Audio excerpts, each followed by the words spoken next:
Yo l'équipe, bien quoi? Merci de prendre rendez-vous dans ce nouveau numéro du 11 interview. Et aujourd'hui, je suis avec un AI en vie. Je veux bien évidemment parler de Aïma Eli Coton. Aïma, bonjour. Bonjour. Comment t'es tombé amoureux du poste de gardien? Au gardien de but, c'était pas mon poste de prédilection. J'étais milieu de terrain, j'étais très très bon. Et malheureusement, à un moment donné, bon, je dirais heureusement, puisque c'est ça qui m'a permis d'avoir une carrière. En équipe nationale, c'était quoi l'histoire? Franchement, ça fait longtemps que j'aimerais bien en parler. Ah oui, Tu c'est vois, vrai? de cette question, de cette histoire. En fait, moi, ma présence en sélection, ça s'est fait un peu tout par hasard. Pour qu'à un certain niveau, qu'on puisse plus être président en sélection. Hmm. Il n'y a plus De petites équipes, il y a quoi. plus de petites équipes. Donc, c'est-à-dire, à partir d'un certain niveau, frère, si tu joues en sélection, tape-moi au moins une équipe. Tape-moi au moins un club pro.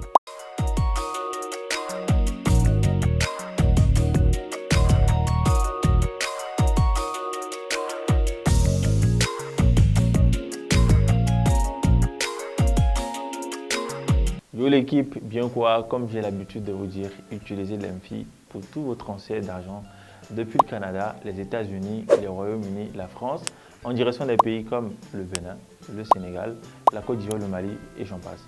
C'est très simple.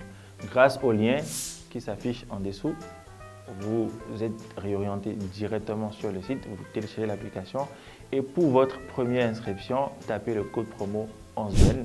Celui-ci va vous permettre de bénéficier de 15 € de bonus dès votre premier transfert de 100 € ou de 100 $ minimum. N'hésitez pas à profiter de cette offre, faites-nous plaisir et faites surtout plaisir à vos proches. Ciao l'équipe. Yo l'équipe, bien quoi? Merci de prendre rendez-vous dans ce nouveau numéro du 11 interview. C'est avec grand plaisir, je suis très content, très enchanté de vous revoir, en tout cas de vous savoir connecter, pour suivre ce numéro très spécial du 11 interview. Et aujourd'hui, je suis avec un AI en vie, un digne fils de Adjacheo.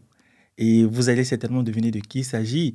Aujourd'hui, il a fait ses preuves voilà, en France et tout. Je ne vais pas vous donner trop d'indices. Je vais le laisser se présenter à vous. Petite indice, il a suivi le foot, il a compris le foot, il a fait le foot, pratiqué le foot depuis la ligne de but.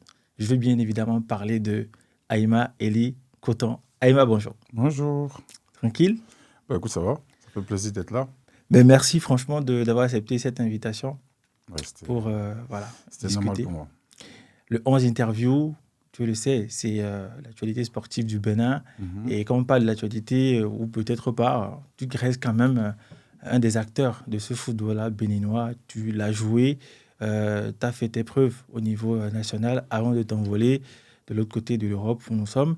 Et moi, très vite, j'ai envie de te demander, mais comment t'es tombé amoureux du poste de gardien? Parce que c'est ce qui te concerne.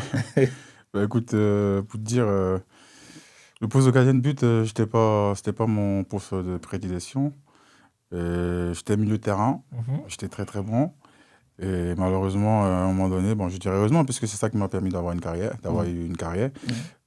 Pendant les périodes de championnat scolaire à l'école, je jouais à l'école Gueto de Porto-Novo. Et du coup, on avait notre gardien qui était super fort, qui est Marsous dans le temps, qui était suspendu pour la finale. Donc, Ok. du coup, il n'y avait personne d'autre pour Tu aller dans les anticipes buts. déjà sur mes questions. Voilà. Il n'y avait personne d'autre pour aller dans les buts et tout. Bah, moi, en tant que leader et capitaine adjoint, bah, j'ai dit, bah, écoutez, je vais dans les buts. Parce que j'avais un grand frère qui était gardien de but, donc j'ai été chercher ses gants pour aller dans les buts. Ok. Ça s'est fait tout seul comme ça. Tout seul et au hasard, si on peut dire comme Au ça. Parce que, hasard, bah, au départ, toi, tu jouais quel poste? je jouais milieu de terrain et des fois même défenseur central. Donc aujourd'hui encore, tu as encore les aptitudes de... Bah, je sais pas, on peut dire ça. Et ce premier test en tant que gardien, ça s'est passé comment? Est-ce que tu n'avais pas un peu d'appréhension pour commencer ou voilà, tu t'es dit, bon, je me lâche? Bah non, en fait, moi, j'étais dans les buts pour m'amuser. Je m'attendais pas à ce qu'il y aurait eu un recruteur de meilleur centre de formation dans le temps, à Porto-Novo, qui était là, qui avait regardé la finale, et qui m'avait vu dans les buts. Et j'avais fait un très très grand match, arrêté des pénaltys pour un joueur de champ. Et au final, à la fin du match, il est venu me voir, écoute, je vais te voir dans. Je dis, bah non, moi je suis pas gardien de but, monsieur. Moi je veux jouer dans le champ. Il dit, bah ok, d'accord, tant pis pour toi.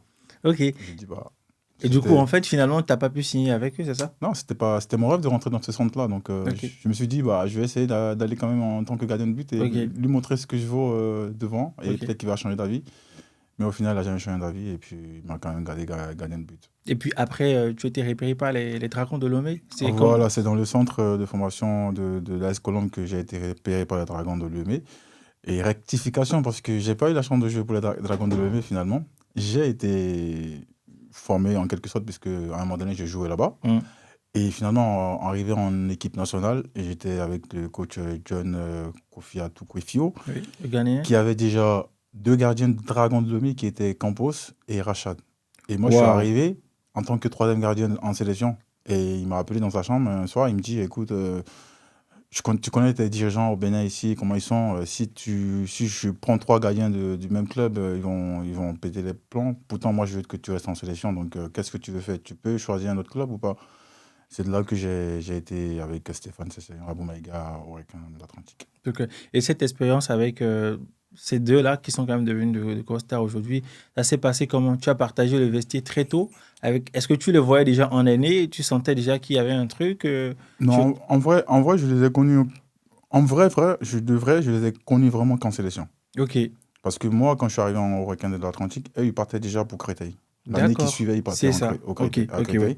Et moi, j'ai connu Abou et c'est Stéphane Sesseyon. En plus, moi, j'ai une chance, c'est que j'ai partagé la chambre à chaque fois au mise au vert avec Stéphane Sesseyon. Il veut que moi dans sa chambre. Donc, j'ai partagé sa chambre et à chaque fois, il me disait, écoute, voilà, mon président, qui était Gagnou Soglo dans le temps, veut de toi et tout. Donc, en quelque sorte, c'est grâce à Stéphane si j'ai signé au Requin, parce que je n'avais pas vraiment envie de signer au Requin dans le temps. Mais il m'a tellement cotisé que j'ai dû accepter et j'ai signé au Requin et c'est où ça m'amène aujourd'hui. Ok. Bah, du coup, raconte un peu, on va revenir un peu sur l'épisode avec Requin, parce que tu as joué du coup le championnat. Bien sûr. Voilà. Et comment ça s'est passé? Les conditions d'entraînement, c'était quoi? Ça se passait comment? Bah écoute, ça me permettra d'aboutir sur tout ça. Bah, les conditions d'entraînement, c'était pas mal. Hein. Nous, en fait, on était dans la période où le football commençait à vraiment prendre une autre ampleur au Bénin. Et du coup, Gagnou Soglo avait pris cette équipe de Requins. Et du coup, il avait mis des choses en place. Il avait un coach ivoirien, des joueurs ivoiriens, des joueurs ghanéens. C'était un mélange, quoi. C'était un mélange. Et vraiment, il y avait tout un bon groupe. Et même, on avait, je sais même plus c'est quoi le village. Mais on était carrément au mise au vert dans un village avec un terrain où on dormait là-bas. On rentrait que tous les fins du mois, quoi, on va dire. D'accord. Donc, du coup, c'est pas en mode. C'est quand vous avez un match que 2 ou 3 jours avant, vous êtes au mise au vert. Non. Vraiment, en fait, on était vraiment tous ensemble dans un. Je sais plus c'est quoi le bled, mais sinon, je t'aurais dit. Mais c'était un village vraiment pas loin de Cotonou. Et du coup, on allait même des fois, on pouffait nos matchs. On avait des mises au vert dans un hôtel à côté du stade pendant 3 jours. Et puis on allait. Franchement, c'était carré. Honnêtement, pour la période que c'était vraiment carré. Avec Gagnou Soglo. D'accord. Et après ça, tu avais déjà eu la chance d'être appelé en équipe nationale. Voilà. En équipe nationale, c'était quoi l'histoire? Parce que on t'a vu porter quelques fois les maillots de l'équipe nationale. Mais on a eu ce sentiment-là que tu n'as pas forcément eu ta chance. Voilà. Est-ce que tu peux nous en dire plus? Est-ce que toi, à un moment donné, tu t'es dit aussi, de ton côté, qu'on ne t'a pas donné ta chance? Est-ce qu'on te disait les choses clairement ou c'était flou? Il y avait beaucoup de trucs autour. Ça fait plaisir parce que tu me poses cette question-là Franchement, ça fait longtemps que j'aimerais bien en parler. Ah oui, c'est vrai. De cette question, de cette histoire. En fait, moi, ma présence en sélection, ça s'est fait un peu tout par hasard. Je vais te raconter, en fait, avec mon centre de formation, ils ont récupéré quelques joueurs avec les députés pour aller jouer contre les députés du Ghana. Donc, ils avaient les députés du Bénin, ils avaient un match international contre les députés du Ghana. Donc, ils ont demandé à chaque groupe de prendre au moins 5 joueurs qualifiés. D'accord. Vrais joueurs, quoi. Donc, pour que ça équilibre un peu les choses. Exactement. Donc, les députés du Ghana, ils ont choisi le joueur et ceux du Bénin aussi, ils nous ont choisi nous, et quelques joueurs de Cotonou, on était 5.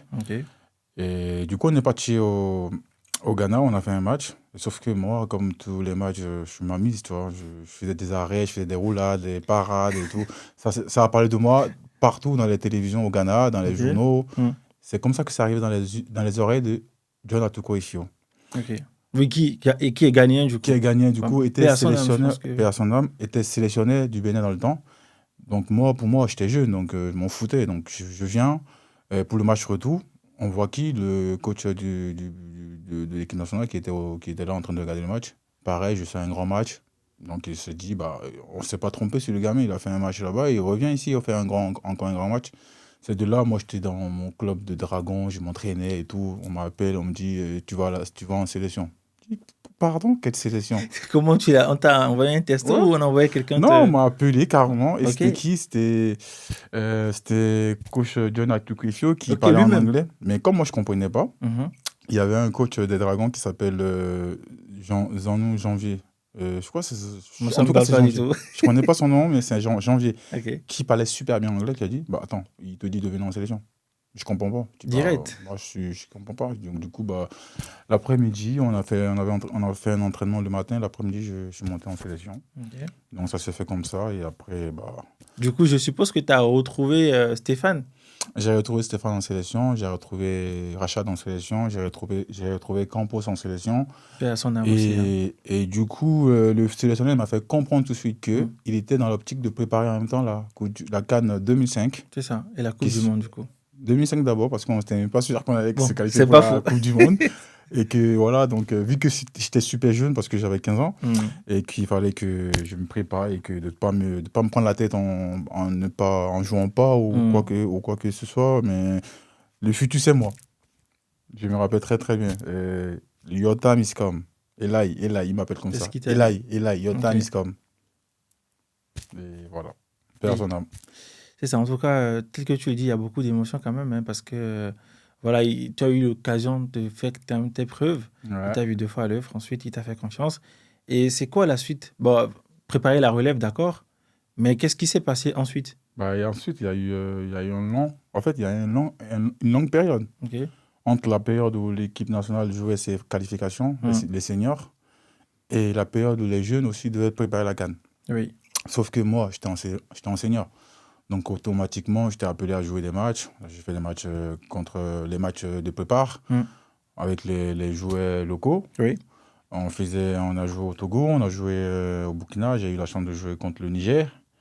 J'ai eu la chance également de faire un match contre, je crois que c'était contre un mélange d'équipes du Bénin, enfin Ok. du Ouais, championnat. enfin, ouais, ok. Voilà, la photo, je crois, je l'avais mis une fois sur les réseaux.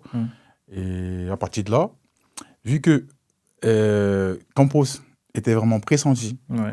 pour être titulaire à la CAN, bien sûr, on privilégiait Campos à tout le monde, que ce soit moi ou à Rachad. Parce que Rachad, il avait fait une CAN 2000, je sais plus, 2004 qui était vraiment catastrophique et plus personne ne voulait de Rachad en sélection. Mais le coach, il lui faisait quand même confiance. Donc du coup, Campos jouait les matchs et moi, j'étais le deuxième et Rachad troisième. Wow. Et du coup, moi, je disais au coach, c'est des matchs de prépa, je peux jouer au moins une mi-temps et tout. Il y a eu même une prise de tête. Il y avait déjà l'envie, là. Ouais, c'était jeune. Il y a même une prise de tête jusqu'à ce que, à partir de là, un jour, il allait venir. Et puis, la suite, je ne vais pas le raconter. Qu'est-ce qui s'est passé? Moi, j'ai envie de savoir. Hein. Après, c'est sans tabou. C'est passé des trucs pas bien, mais on oublie. Bon, allez, faut nous dire un peu, même si c'est pas tout. Non, à la base, en fait, le problème, c'est que... Est-ce que tu as eu l'impression que tu as été barré par la concurrence de force? En fait, c'est pas une concurrence de force. Il n'y avait pas la concurrence. En fait, c'est la preuve de ce qui se passe aujourd'hui, par exemple, en sélection. C'est qu'aujourd'hui, tu as le président de la fédération. Quand je regarde, après, je sais pas, peut-être que je me trompe. Quand tu regardes, il est affilié à 0 club au Bénin, je pense. Ok. Mais dans le temps, le président, le vice-président, le trésorier, le secrétaire, ils avaient tous, c'était tous des présidents de club. Après, je ne sais pas ce qu'il en est maintenant, mais avant, je sais que le président de la fédération actuelle, il est affilié au Dragon. Mais je ne sais pas ce qu'il en est. Je ne sais pas, mais je ne... Oui, avant, oui. Avant, peut-être qu'il devienne président de la fédération, quoi. Avant, peut-être qu'il devienne le président de la... Mais aujourd'hui, je ne pense pas que ce soit le cas. Mais avant, c'était comme ça que ça se passait. Tous les mecs qui étaient à la fédération, ils avaient tous un club. C'est-à-dire que c'était des présidents. Je vois ce que donc, ça veut dire que le mec, il va ramener son joueur. Si ce n'est pas son joueur qui joue... Mais bon, après, tu sais, même aujourd'hui encore, il y a quand même beaucoup de vice-présidents de la fédé qui sont présidents de club. Hein. Mais aujourd'hui, je pense que ça se passe plus comme Oui, avant. ça ne se passe plus comme Ça se passe avant plus et comme tout. avant. Je pense que les Ouais. mecs qui sont bons et puis ils jouent, et s'ils sont pas bons, ils jouent pas. Tu Ouais. vois, la preuve, quand il y a eu un problème avec Verdun, Mhm. il a été écarté. Mais c'est ça en fait l'esprit de football en vrai. Mhm. Donc moi, dans le temps, en fait, Ouais. je pense que c'est ce qui m'a barré. Ce qui m'a barré, c'était le fait que je sois un joueur de requin et qu'il y avait un problème Ouais, il y a avec, cette rivalité-là ouais, et tout. avec le président Durin. Je m'excuse de numérer votre nom, mais j'étais obligé. Parce que c'est des gens qui m'ont rien donné. Mhm. Donc moi, après, aujourd'hui, ça m'a pas empêché de faire ma petite carrière que j'ai eue. Et toutes les personnes qui ont été avantagées devant moi, je, je pense pas. J'ai pas vu un qui avait fait une carrière Du coup, en aussi fait, renommée. si je comprends bien ce que tu dis, franchement, il y a eu un peu de copinage, ce genre de choses. Il y en avait trop. Il y en avait trop, mais Dans des- une Ah ouais? dinguerie. Ah ouais, une dinguerie. Je te dis, il y avait, quand j'étais en sélection, la période où je suis arrivé en sélection pour les juniors, Mhm. finalement, après, Mhm. parce que là, on va passer les seniors, c'est bon. Ouais. Les juniors, quand je suis arrivé, ça dit, si je te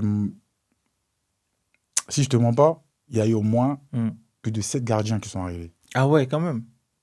Ça dit, il y a eu 7 gardiens, Ouais. à chaque fois on ramenait, et ces gardiens-là, c'est à chaque fois un gardien de l'équipe d'un mec en GD. Ah Tu vois. ouais. Ah ouais, c'est chaud, hein. Ils veulent En pas que fait, je parte. en gros, il y avait un conflit d'intérêts. Voilà, ils veulent pas que je parte, frérot. Et pour te dire, à la fin, il s'est même passé un truc Hmm. avec le coach d'Evez. C'est lui qui a pris les juniors. Ouais, c'est ça. Et à la veille du départ, ils ont un truc. Et c'est une dinguerie. Ah ouais? Je vais le raconter parce que je sais que beaucoup de Béninois ont appris l'histoire dans le temps. Ouais. Ils savaient pas qui c'était bien moi. Ok. En fait, Hmm. il y a une dinguerie qui s'est passée. Hmm. La veille du départ, Ouais. en stage à Montpellier, Ouais, c'est ça, ouais. il y a le coach, il a vu tous les gardiens passer, il savait Ouais. qu'il n'y avait pas photo, tu vois. C'était Ouais. moi, c'était Johan, et après, on verra pour le troisième Hmm. gardien, tu Ouais. vois. Il y a Campos, non? Il y Non, avait Campos, Campos. c'était déjà parti. Ah Non, ouais. là, je parle de la CAN. J'ai pas eu la chance de jouer à la CAN parce que j'étais vraiment. J'ai eu une maladie, Ok. on m'a détecté un ulcère gastrique et tout. J'étais Ok. honnêtement, j'étais vraiment hospitalisé pendant la CAN. Ah Toute la ouais. CAN. J'étais Ah ouais. hospitalisé Pas de de chez. chance, ouais. C'est là où il y a eu Dagbetor qui a été appelé en sélection. Ouais. Mais en vrai, je te jure que la CAN, c'était pour moi, Ok. dans le temps. Mhm. Mais il y a eu cette période-là. Et après la période, je suis encore revenu 10 fois encore plus fort. Et je suis retenu en sélection. Et cette fois-ci, je ne voulais pas lâcher. Bah, on va revenir. Mais tu parlais de ce qui s'est passé avant le stage à Montpellier, du coup. Ouais, pour la Coupe du Monde des juniors. Ouais. Donc moi, j'étais avec la sélection. Donc, Mm. comme je t'ai dit, il y a eu au moins 7 gardiens qui sont arrivés. Ouais. Ils ont jamais, personne n'a été gardé. Mm. Et maintenant, pour aller en stage, il lui fallait au moins un gardien en plus, moi, Ouais. pour rejoindre Johan à Montpellier. Et du coup, il y a eu le fameux gardien de M. Andjorin, Salami, il s'appelait. Et la veille, il voulait, en plus, pas que je parte, en fait, il voulait que ce soit le deuxième gardien de. Je ne sais plus c'est quelle équipe, mais c'était l'équipe de. Je ne sais plus comment il s'appelle, monsieur. En tout cas, c'était le secrétaire. Ok. Le secrétaire de la fédération, Ok. dans le temps. Et du coup, ils ont inventé un truc, ils ont appelé les journalistes, dit que, genre, moi, parmi tout ce qui était là, en fait, moi, j'ai diminué mon âge. Donc, Waouh. donc je ne pourrais pas aller en sélection. Non, c'est pas vrai. Et je ne pouvais pas prendre l'avion. Donc, il y a eu une grande réunion et tout. Ah ouais? Le coach Devez est venu dans ma chambre, il m'a parlé, il me dit, c'est quoi cette histoire? Je dis, bah, coach, si moi je diminue mon âge, c'est que. Attends, Sharaf. Sharaf, quand j'étais petit, je l'appelais grand frère. Je l'appelais frère pour lui demander des crampons. Ouais. Joli bébé encore, n'en parlons même pas. Lui, il me tenait carrément la main. Ouais. Non, on me tenait carrément la main pour aller regarder ce match au stade. Et il y a eu plein de.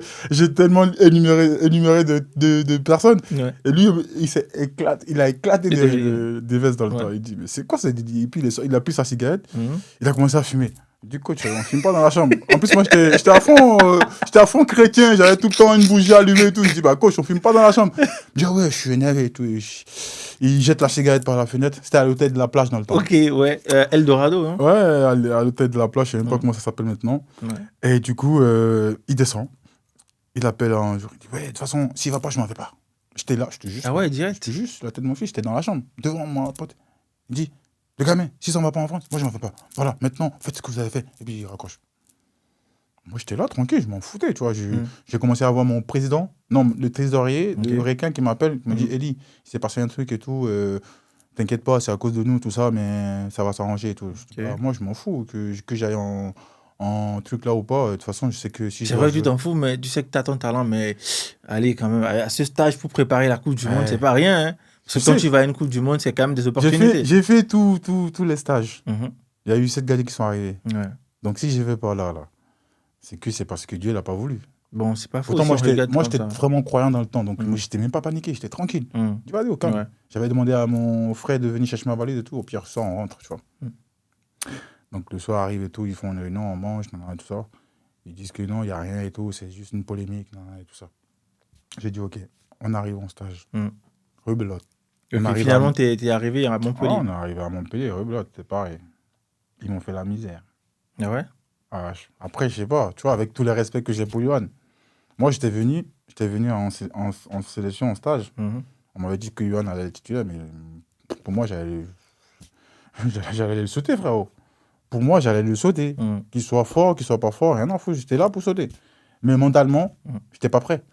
À cause de tout ce qui s'est passé. À cause de tout ce qui s'est passé. Il trouvait un truc à chaque fois. Et j'étais vraiment... Du coup, le truc, en fait, il est resté. Et il disait... Ils m'ont mis dans la tête que de toute façon, tu n'iras pas en Coupe du Monde, frérot. Parce que ce truc-là, c'est arrivé aux oreilles de la FIFA et nous, on ne veut pas que la FIFA y fasse ce truc. Quand tu regardes les Abou, ils ont joué la CAN. Quand tu regardes Joli Bébé, ils ont joué la CAN. Shahriar Sharaf Chito.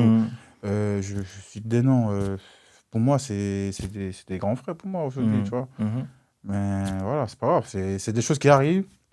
Moi, ça m'a servi parce que, de toute façon, dans ma vie, on m'a jamais rien donné, tu vois. J'ai toujours été chercher.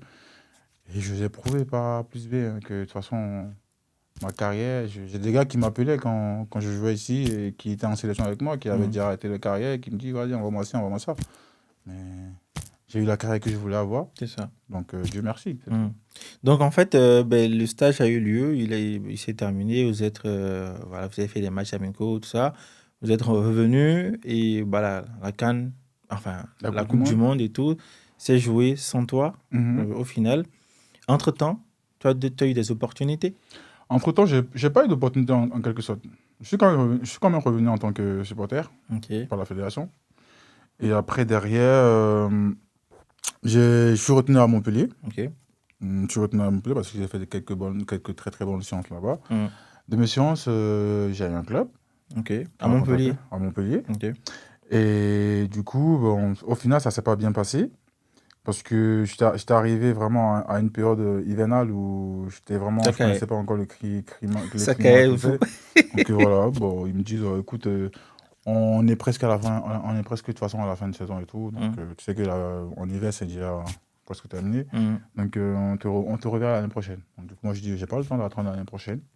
On avait fait un match amical avec la sélection contre Noisy-le-Sec. Et le coach m'avait dit à repérer. Il avait fait un super match ce jour. Et du coup, j'ai eu le coach qui avait contacté quelqu'un qui connaissait par rapport à la fédération, qui m'a donné mon numéro. Et du coup, il m'a contacté, il me dit, écoute, tu fais quoi et tout, moi je joue en CFA, viens, on va voir ce qu'on peut faire. Donc j'arrive, pareil, pour jouer en CFA, au final, je vais finir avec les 18 NAS. Et en fait, c'était une bonne opportunité pour moi parce que jouer en 18 NAS dans le temps, c'était vraiment quelque chose de grand. Tu jouais contre les réserves pro. Ça m'a permis d'avoir énormément de... côtoyer quand même. D'avoir énormément de tests dans les clubs pro jusqu'à aller au Mans. Je me rappelle, il y avait Stéphane Session encore au Mans. Et j'étais parti pour une semaine de tests là-bas et tout ça. Ça s'est super bien passé. Sauf qu'avec Noisy-le-Sec, ils se sont entendus pour que j'aie au moins un contrat pro avec... un contrat aspirant qui va ça. Déboucher sur un contrat pro après. Voilà, et puis ils ont dit non, stagiaire pro. Bon, du coup, Noisy-le-Sec, ils ont dit non. Donc, du coup, je suis resté à Noisy-le-Sec, j'ai fait la saison CFA. Après, derrière, je suis allé à Amiens et j'ai fait quelques clubs de niveau CFA quoi, pour de jouer. Et puis, voilà. Avant donc d'arriver sur le. Parce qu'à Amiens, c'est là où tu as le plus duré. Ouais, c'est ça. C'est là où tu t'es senti à un moment donné à l'aise là-bas. Avant d'aller là-bas, moi j'avais une question. quand tu es arrivé, Mm. en termes d'infrastructure, genre, voilà, équipement de travail au quotidien, est-ce que tu as reçu une baffe par rapport à la différence, par rapport à ce que tu voyais déjà au pays?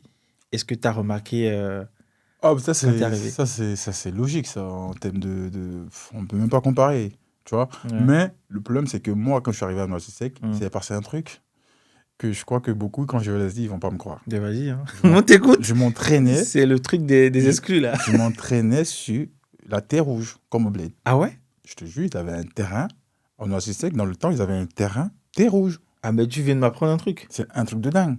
Et moi, en fait, j'avais compris pourquoi. Ils avaient beaucoup de stades, ils avaient beaucoup de terrains, un peu synthétique. Hein. Ouais. Mais ils faisaient entraîner les jeunes ou la veille des matchs, l'équipe première Ouais. sur la terre rouge. Pourquoi? Pour qu'ils soient prêts physiquement, mentalement. Et Ouais, en parce fait, que c'est pas faux, quand tu joues sur la terre rouge, mais soudainement, tu te t'as des retrouves, rebonds partout et tout. En fait, Mm. lui, il peut pareil, Nasser Sanjak. Nasser Sanjak, ouais, il s'appelle, ouais. Il a été sélectionné de l'Algérie. Lui, avant, il préparait ses matchs comme ça. Ok. C'est là où j'ai connu plus de physique, plus d'exercice physique dans ma vie en termes de football. Ah ouais? Ouais, je te jure. Ben, généralement, ce qu'on dit, la vraie prépa physique, c'est en début de saison, non? Et puis après, le reste. Moi, j'ai déjà fait des semaines, une semaine complète. Parce que. Parce qu'en fait, t'as perdu. Donc, il nous faisait courir toute la semaine. Ouais. Et le vendredi, bah, il mettait un ballon sur la terre rouge. Et le samedi, tu gagnes, frère. Ah, tu gagnes. Ah ouais. Que ce soit l'équipe première ou les 18 NAS, tu gagnes. Parce que tu as tellement mangé de physique que tu n'as plus envie de perdre. Après, moi, ce que je me dis, bon, peut-être, toi, tu es dans la logique sportive.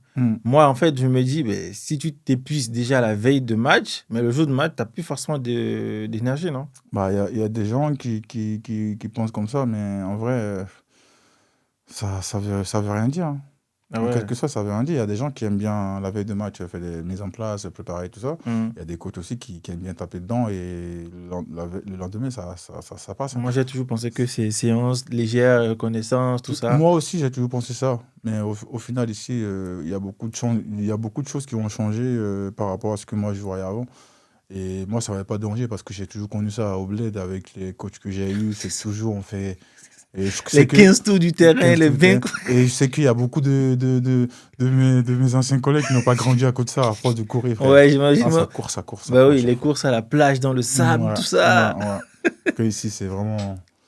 Maintenant, bon, le foot a changé. Même aujourd'hui, avec les prépas dans les clubs que j'ai fait, c'est plus ballon. Même si c'est physique, on met toujours du ballon dedans pour que tu puisses prendre du plaisir quand même en faisant du physique. Toi. C'est ça, c'est important. Non. Et en fait, toi, pendant toute ta carrière, est-ce qu'il y a un match que tu qualifies de référence? C'est-à-dire que quand tu te rappelles ce match-là, tu te dis, ouais, j'ai tout donné ce jour-là.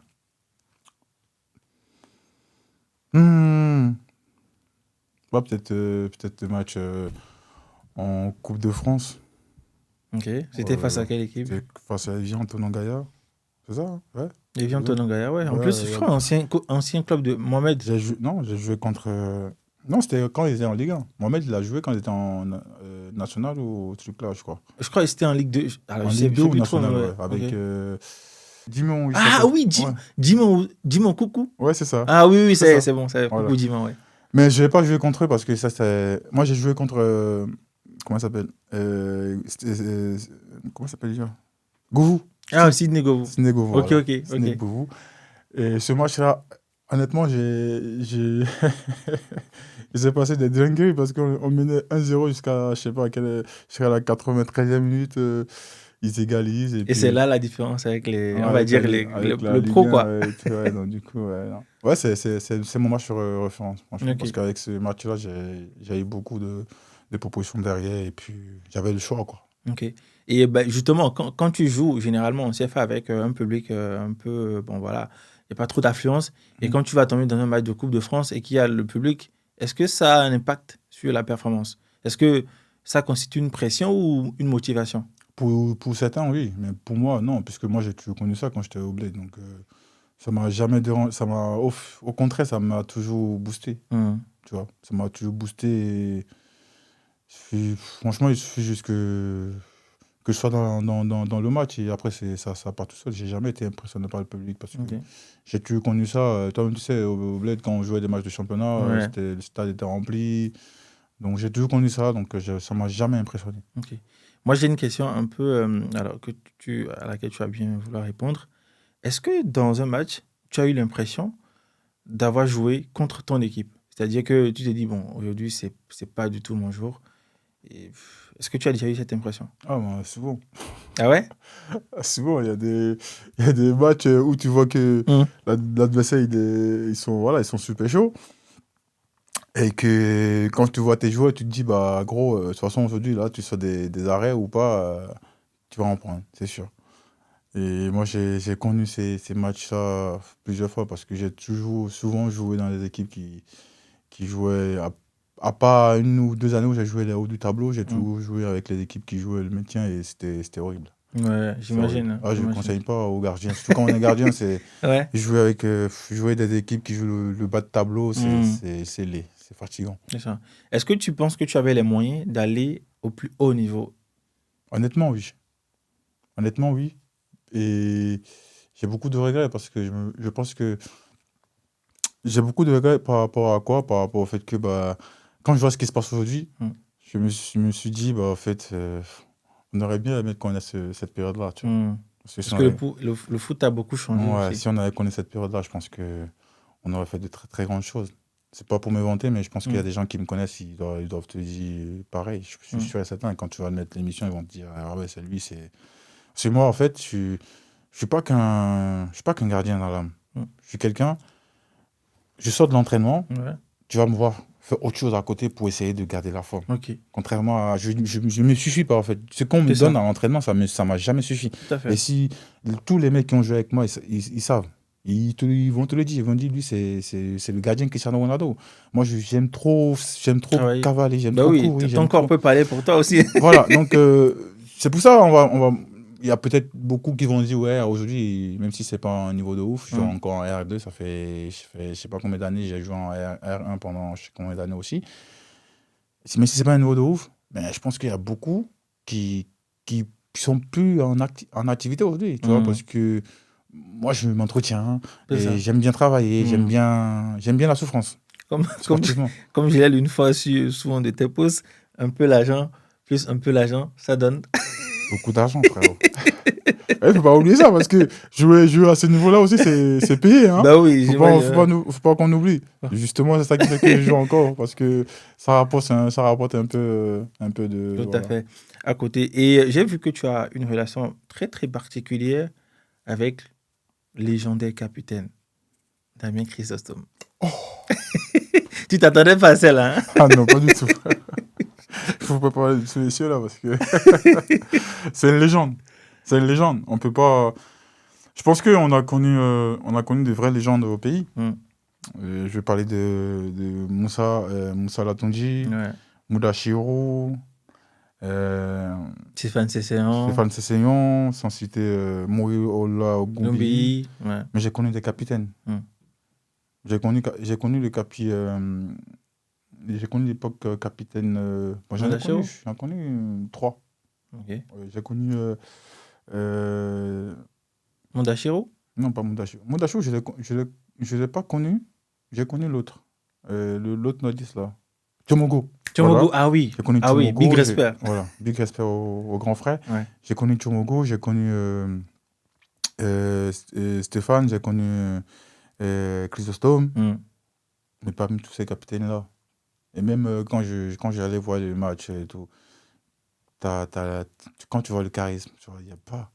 C'était le capi courage, quoi. On n'a pas eu un capitaine comme ça. Moi, j'ai eu la chance de partager un match avec lui et ça m'a resté toute ma vie dans ma tête.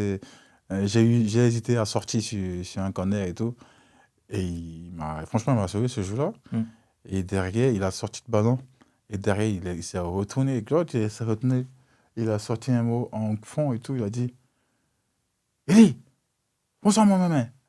Genre, réveille-toi, quoi. Voilà, genre, réveille-toi, quoi. Tu sors ou tu sors pas, hein. Tu vois?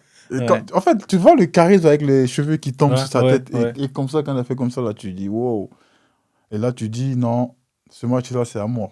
Et derrière, en fait, je crois, le fait qu'il m'écrit dessus, ça nous a liés à vie parce qu'aujourd'hui, maintenant, notre relation, c'est plus qu'un grand frère, on va dire. Mhm. Tu vois, donc du coup, on est tout le temps en contact, on parle, on rigole, on se dit les choses. On a des projets, tout ça. Mhm. Mais bon, on verra par la suite. Super, c'est super. Capi, big up. Big up. En plus, tu sais, je dois le recevoir dans pas longtemps. Bon, bref. Aujourd'hui, l'équipe nationale a bien évolué. Mhm. Il y a beaucoup de changements. Voilà, que ce soit à la tête de la FIDE, il y a le président Mathurin Deschakis qui est là depuis un certain temps maintenant.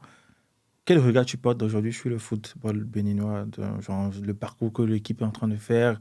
On a raté 2 CAN successivement. Ça y est, on est de retour. On va jouer au Maroc. Qu'est-ce que tu penses de tout ce qui se passe en ce moment-là? Moi, aujourd'hui, fierté. S'il y a un seul mot à sortir, c'est la fierté. Parce que je te l'avais dit, on avait fait un direct live sur Instagram, sur ton compte. Avec Yohan, hein? Où Avec Yohan, Fabien avec et Yohan et Poté. Fabien et tout. Et où je te disais que moi, quand je regarde l'équipe nationale aujourd'hui, comparé à ce qu'on avait avant, franchement, je peux que tirer au chapeau au président de la fédération pour le big travail qu'il est en train de faire. Et le ministère des Sports, parce que si on arrive là aujourd'hui, faut tirer chapeau à tous ces gens-là. Mais ça parce que c'est une synergie, en Ouais, fait. ouais, C'est un travail d'équipe. faut tirer un chapeau à tous ces gens-là. Mais il reste quand même beaucoup de travail. Il reste quand même beaucoup de travail, c'est-à-dire de continuer à forcer pour qu'à un certain niveau, qu'on puisse plus être appelé en sélection. Tu vois, parce qu'aujourd'hui, vu le niveau que les équipes nationaux ont aujourd'hui, il n'y a plus de petites équipes. Il y a plus de petites équipes. Donc, c'est-à-dire, à partir d'un certain niveau, frère, si tu joues en sélection, tape-moi au moins un club pro. Tu vois, les équipes de CFA, CFA National 3, ça peut encore aller. Après, est-ce que tu... Alors moi, je dis, je ne fais pas l'avocat du diable, moi je dis, si tu as déjà connu le haut niveau, tu as déjà des acquis du haut niveau. Du haut niveau. Même si, tu sais, parfois il y a la chance qui peut accompagner aussi, tu vois, en fonction du projet, du club et tout. Même si tu n'as pas la chance, à un moment donné, de continuer à jouer au haut niveau, et que pour une période donnée, tu te retrouves quand même à un niveau inférieur, est-ce qu'on ne peut pas faire une exception sur ça? Et que tu as du temps de jeu. Oui. Si tu as du temps de jeu, il n'y a pas de problème. Surtout en termes de gardien de but. Le reste, en termes de joueurs de champ, on peut en avoir. On peut avoir mieux toujours qu'un joueur de champ, soit en National 3, je n'accepte pas. Parce qu'il peut toujours avoir mieux. Avec tous les binationaux qu'il y a aujourd'hui, là. Après, tu dois avoir au moins un mec qui joue en Ligue 2 dans un club pro, quelque part, ou en Ligue 1. Il y en a trop. Mais en termes de gardien de but, que tu joues en National 3 ou en National 2, tu dois avoir du temps de jeu. Parce que c'est un poste très, très, très spécial. C'est-à-dire, si tu n'as pas de temps de jeu, tu peux être bouffon, tu peux être qui tu veux. Tu joues un match sur 2, tu vas te trouver. Pourtant, c'est pas que tu n'es pas bon. Hein. C'est ça. Tu vois, c'est parce qu'on sait. C'est l'accumulation des matchs, en fait. C'est l'accumulation des matchs qui te fait engranger de la confiance. C'est ça. Et à partir de là, tu enchaînes tes matchs, et tu fais des matchs. En fait, des fois, même, tu es dans des buts, en fait, tu as tellement tes repères qu'il y a des choses que tu fais, le public va crier « Oh, quel arrêt !» En fait, c'est simple pour toi. C'est simple pour toi parce que tu as tellement l'habitude de le faire. Tu vois. Donc, moi, je veux juste que ça change au niveau de la sélection, que les mecs qui viennent en sélection, qu'ils aient au moins du temps de jeu dans le club et qu'ils aient au moins un niveau pro, tu vois. Parce que là, ça va très vite quand tu vois les Marocains, frère. Quand tu vois les Ivoiriens, il y a tellement de joueurs partout. Et j'espère que ça va changer. Mais ça, je pense que si le coach y travaille, j'ai confiance. J'ai compris que tu n'as pas encore totalement accroché. Qu'est-ce qui te retient? Oh là là, c'est une très très bonne question. Parce que souvent, on a l'impression que c'est une décision difficile à prendre. En fait, oui, au départ, oui, je vais pas te mentir. Des fois, je me dis, je pense que si je m'arrête, je vais me faire chier. Tu vois, je vais me faire chier en disant, ça me manquait de jouer au foot. Mais vraiment, j'ai vraiment envie d'arrêter. Sauf que je pense que je suis dans un club un peu familial, on va dire, qui n'arrive pas à passer la main. Tu vois, je suis encore le plus ancien, celui qui a eu le plus de De sélection, tout ça? De sélection, celui qui a eu le plus de, voilà, qui a joué au plus haut niveau. Mhm. Et en fait, j'ai eu une relation un peu fraternelle avec le coach qui fait que Ok. bah, il arrive encore, ça fait au moins 4 ans. Hein. Ah Ça fait au ouais, moins quand 4 même. ans.